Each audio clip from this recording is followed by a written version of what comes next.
त्यावरचा आपण विशेष रिपोर्ट पाहिला। आता वळूया आपण साहित्य संमेलनाकडे। सरपंच देशमुख हत्या प्रकरणाचे पडसाद आता साहित्य संमेलनात देखील उमटलेले आहेत। अशांत मराठवाड्यावरील ठरावावरून महामंडळाच्या बैठकीत खडाजंगी झाली आहे। सोमनाथ सूर्यवंशी यांचा मृत्यू, सरपंच संतोष देशमुखांचा खून आणि मंत्री धनंजय मुंडे यांच्यावर होत असलेल्या भ्रष्टाचाराच्या आरोपांचे पडसाद दिल्लीतील साहित्य संमेलनात उमटलेत। मराठवाडा साहित्य परिषदेनं या संदर्भात मांडलेल्या ठरावावरून साहित्य महामंडळाच्या बैठकीत खडाजंगी झाली।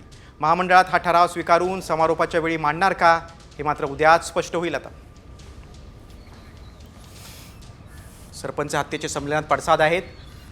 मराठवाडा साहित्य परिषदेचा देशमुखांबाबतचा ठराव आता मंजूर होणार का, तो मांडला जाणार का, याबाबत उत्सुकता आहे। मात्र महामंडळाच्या बैठकीत या ठरावावरून खडाजंगी झाली। बघा, दिल्लीतील मराठी साहित्य संमेलनातील ही मोठी बातमी। मराठवाड्याच्या प्रश्नांबाबत मराठवाडा साहित्य परिषदेचा हा ठराव आहे। ठरावात सरपंच देशमुख हत्या प्रकरण आणि सोमनाथ सूर्यवंशी मृत्यूचा उल्लेख आहे। ठराव स्वीकारण्यास महामंडळ उत्सुक नव्हतं। साहित्यिक विषयांवर बोलू अशी भूमिका होती।